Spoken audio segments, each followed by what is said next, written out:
What's going on, guys? It's JuderzGaming here, back with another video. Today, hold up, let me move the camera a little bit. Excuse me. So, like I'm saying, I'm back with another video. It's gonna be a reaction video, so if you guys like it, remember to follow me on Facebook, Instagram, Snapchat, Twitter, and Google Plus, and more. Just let you guys know. All right. So there are more videos coming out. I couldn't make other videos because I was busy and stuff like that. That's why I couldn't make a lot of videos, because my video I made like a month ago, but I couldn't make it because of school and stuff like that. Sometimes I use my laptop and stuff like that. Now I know how to feature other YouTube channels, so just in case you guys want me to feature your channel, y'all can ask me to feature your channel just and stuff like that. Alright, so what I am going to be improving on my channel, it's going to be reaction videos, because I haven't made a lot since like 2 weeks ago. I'm not very sure, but it says on my channel like 2 months ago. Whatever, I don't know.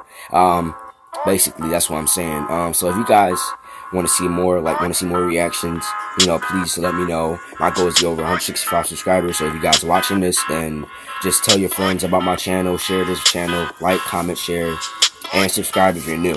And if new goers who are new to this channel, please check out my trailer I had and stuff like that. Excuse me. That's all you have to do, basically, because there'll be a lot of videos coming out and stuff like that, and especially spring break is here. I'm gonna make a lot of videos. I couldn't because of school, but now since the end of the school year, I get to make a lot. Alright? So let's get to it. Yeah, I couldn't make a lot of YouTube videos, like I said, because I'm busy and stuff like that. And I kind of took a break on that. Sometimes when you guys do stuff and you want to take a break, it's cool and all. But like when it gets like a lot of time that you get to have, then it's like you can watch, you can make more YouTube videos, because I don't have a lot of homework and stuff like that. My homework is like lowering down because of my because of the school year. That's all. So I'm gonna go to our studio. That's all. So this is my like first reaction video I made in a while.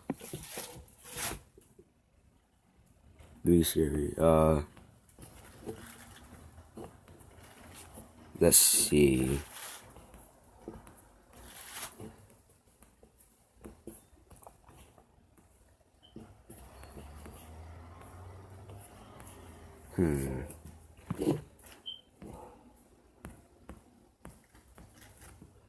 We're gonna do 4 scary laundromat horror stories by Reddit.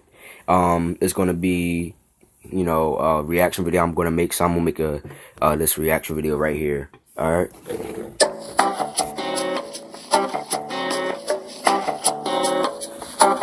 Get this stupid ad.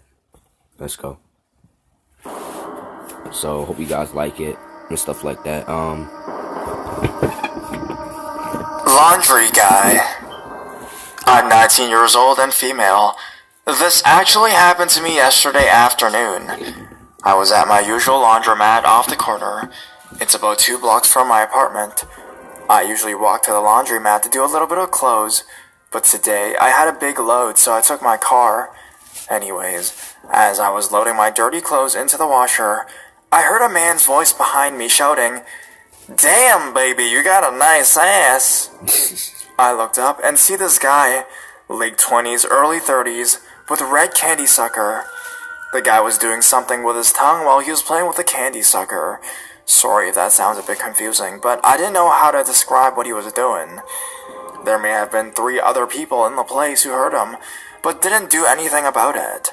I just ignored him, and after I was done putting my stuff into the washer, I needed to get some quarters for the washing machine, so I walked over to the coin machine and noticed that the guy was standing by it. Again, I ignored him, and I was about to put in my money. The guy goes, "You know, if you want some singles, all you have to do is show me some skin, right?" There was a woman working behind the counter that was next to the coin machine who heard him and told him to fuck off, and the guy just gave her the finger and walked away. So after my clothes were washed, I take them out of the washer and I hear... Most people who like say singles talks about $1 bills, but he didn't mean it like that.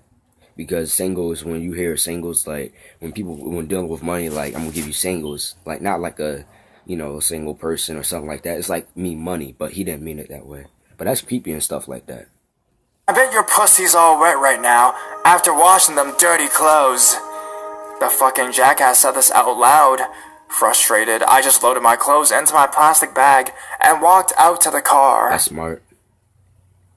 As I was walking to my car, I hear another man's voice behind me shouting, "Leave the girl alone, pervert!"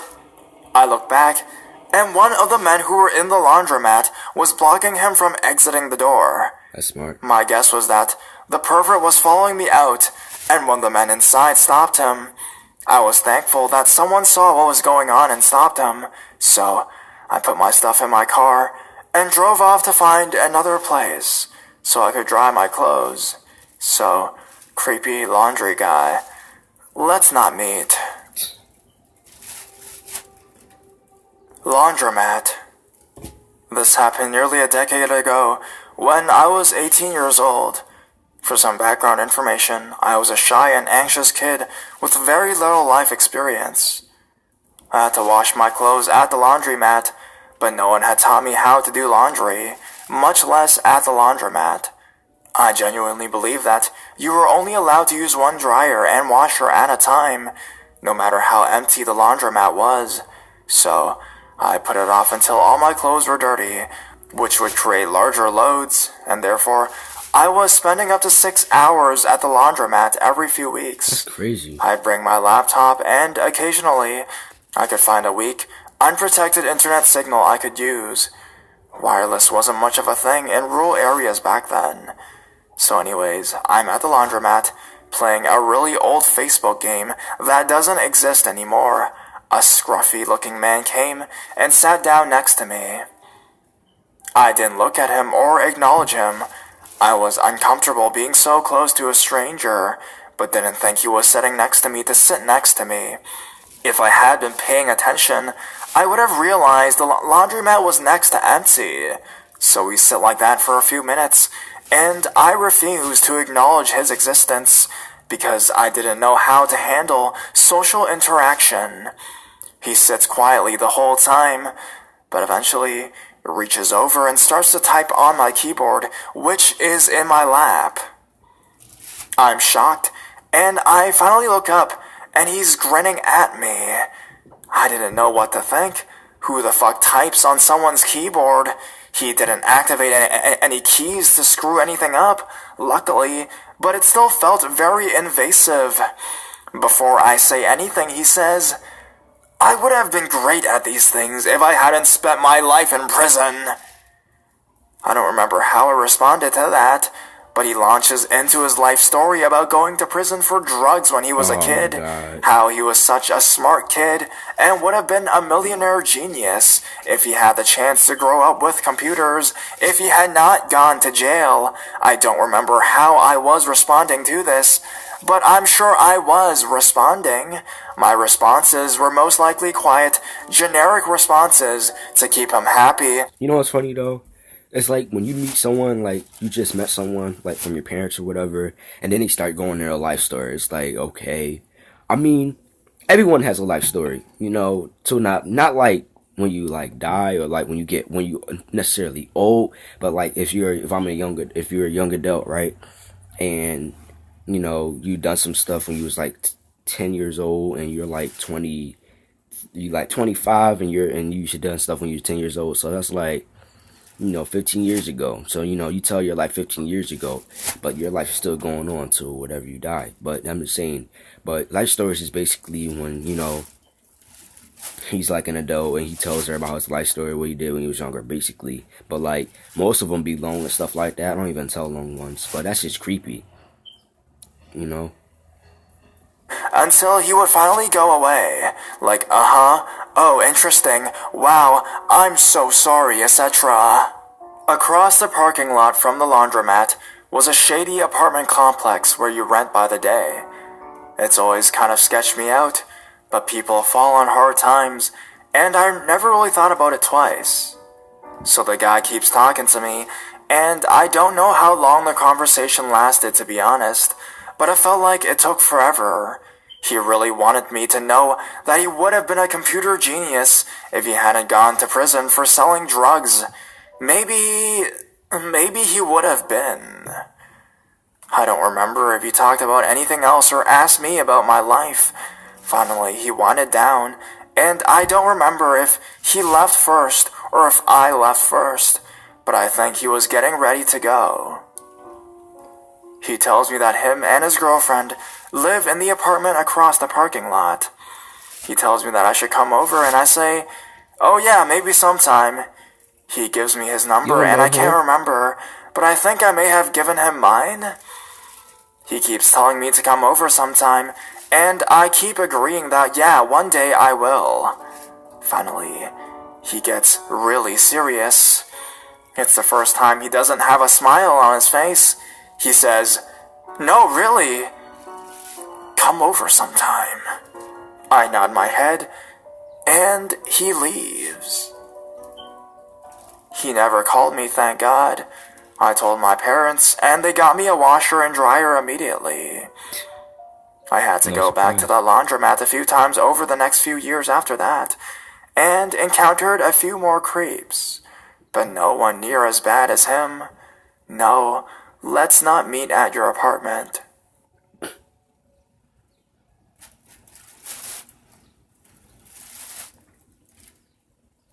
Just wanted to get some laundry done. I never felt like I had a big enough story for Let's Not Meet, but I have a lot of small experiences I want to share. Here goes my most recent one. I moved to Los Angeles less than 2 years ago. I found an affordable townhome for rent in Highland Park, an area everyone insists is up and coming. My street felt pretty safe. Most families have young children playing outside, and couples walking their dogs, but the overall area doesn't have a lot of business open after dark, and there is a serious shortage of streetlights. I came home very late one evening, and still had laundry to do. It was 11 p.m., and the laundromat stayed open till 2 a.m. in the morning. I gathered my things, and walked the 3 dim blocks there without witnessing another soul. Once I finished up, I headed back to my home walking quickly. As soon as I started down the sidewalk, I noticed a man in the dark walking ahead of me. Once he heard my footsteps, he looked over his shoulder at me and slowed his pace. I wanted to get home fast, but I also didn't want to catch up to this guy, so I slowed down. It felt like no matter how slow I walked, I was still gaining on him, and every so often, I could see him glance back at me. There's actually a point when you just can't walk any damn slower, so I stopped to call my roommate to see if she was home and could come meet me. At this point, he stopped walking as well and lit a cigarette. My roommate doesn't pick up, and I see a couple cars headed up down the road. I start walking down the sidewalk, and just before the cars approached, I dart across the street. He follows soon after, but gets caught halfway waiting for the cars to pass. I run down the sidewalk and hide between 2 parallel parked cars. I'm quiet and stay out of view. As he begins walking past the parked SUV I'm in front of, I walk around the opposite side, watching his silhouette through the windows. After standing there looking around, he goes down another nearby street he probably thought I went to, and I tiptoe back across the street and continue walking home in the dark. 2 months later, I'm getting off the 81 bus in broad daylight and see 5 guys booking it down the street across from me. 4 of them are all dressed the same, long denim shorts, baggy white shirts, bald heads. The only guy that looks different was the one running in front with a backpack on. Suddenly, he darts across the street towards me, narrowly missing traffic. At this point, I realize he's in trouble, and the other 4 are actually chasing him. Right in front of me, they grab him and begin beating him and tearing his backpack away. They don't seem to be aware of me. Just a few feet away, and there I see him, punching the other guy in the stomach. The same guy from that night 2 months ago. I remember seeing his bald head and goatee the second he lit that cigarette in the dark. I run away from them and flag down another cab for help. Moments later, all 4 run off with his backpack, and the guy walks away bruised and battered. All in all, I'll never be certain if that other guy was you, but creepy goatee guy, let's not meet again. I don't know why he sound like that, but that's creepy. Laundry can be deadly.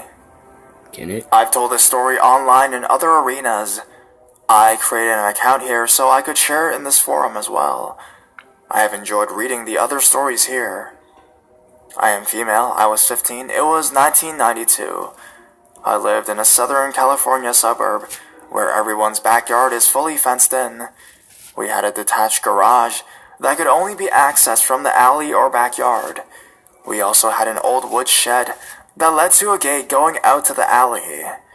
It was evening, but still light out. The sun was getting ready to set. My parents were on the verge of divorce, so my mom wasn't home, which was common most evenings. My dad worked nights, so he had an odd sleep and napping schedule. He also slept like a rock. When he was sleeping, it was often like being alone, because it was difficult to wake him. He was sleeping on the sofa, just inside the back door. I went out to our garage to switch some of my laundry. Just over the dryer, there was a window facing the wood shed, where our gate was. I knelt down to pull some clothes out of the dryer, and when I stood up, there was a man, looking in at me. He was in our backyard. The gate behind him was closed. It was a really loud gate, so when someone opened and closed it, you definitely heard it from even inside the house. I hadn't heard it, so it was clear he had been there a while I walked out and had actually watched me. He didn't say anything that I can recall. He just started to walk towards the door to get into the garage. I remember just thinking, I need to get out of this garage, because otherwise he will come in and I will be trapped here. This was because the garage door opener was right next to the door you had to walk through to get in from the backyard. The door I came through. I ran out into the backyard where he was. I had no other choice. The back door to our house consisted of French doors, and the one door was open, because I often left it open when I was just running out to grab laundry. I thought about running into the house, but he wasn't very far away from me, and I was afraid he would run in behind me before I could run in and get the door locked. He was probably in his late 30s, maybe around 5'9", and had longer hair. He started to just walk towards me without saying anything. I froze. I thought perhaps I could run past him around the side of our house and jump the 4-foot fence to the front yard and run and start screaming. We had an active neighborhood, and I knew most of our neighbors. I was certain if I did that, someone would help. However, I couldn't manage to get up the courage to just move, because I would have to run past him, and I was scared I would run right into his grip. Just then, our dog came bolting out and began barking ferociously, and he backed up a bit. She was a small dog, but it was enough. She was followed by my dad, who's 6'3" and pretty big. He yelled out, "Hey, who the fuck are you?" Then he looked at me and said, "What the fuck are you doing just standing there without a goddamn weapon?" The guy got very flustered and backed up. My dad looked back at him and said, "What are you doing here?" The guy started to say there were some trash cans knocked over in the alley, and he wasn't sure who they belonged to. My dad told him to show him, and they went into the alley. My dad came back a few minutes later and said there were no garbage cans knocked over, and that the guy's car was parked a few houses down in the alley. In the end, my dad didn't end up calling the police. In a few choice words, he told them to get out of the area and to never, ever come back. It just wasn't really in his nature to call the cops, because he himself was a gun owner and came from a bad upbringing and had a mentality of handling things on his own. On the other hand, I feel guilty that we didn't call, because that person most likely did find a victim one day. My dad then proceeded to bring me into the garage and point out the axe and crowbar hanging right next to the door I used to come out of the garage. Then he yelled at me for several minutes for not grabbing one on my way out. But at least you you are okay though. At least you're okay. That's a good thing. Oh shoot. My bad, folks. Yeah, basically. So I hope you guys liked it. My camera fell, so forgive me for that. So you guys liked it anyway. Please follow me on social media. Yeah. I can't believe my camera fell. I'm getting a new case soon anyway. But my camera fell, and this is one of my reaction videos I just made. So I hope you guys like it. Please follow me on all social media. Everything you need to know be down in the description down below. And to check out the channels that are in my description down below, and the channels links. So it's going to say other awesome channels, and check that out too. Click on them and subscribe to them too, because they're good too. So hope you guys enjoyed this channel. I'm about to end this video, so I'll see you guys in the next video. And if you guys want more reactions, please let me know. I couldn't do reaction videos or gameplays because I was busy and stuff like that. Sometimes I do vlogs, but mostly reaction and gameplays because schoolwork, and sometimes I use my laptop for school. Sometimes I have homework, sometimes I be out and about, sometimes I don't even be home on the weekends, or sometimes I might have to take care of important business, basically. So just see you guys in the next video, and make sure to subscribe. And my YouTube goal is to get at least 200 subscribers for now, and I see you guys in the next video. Alright, bye.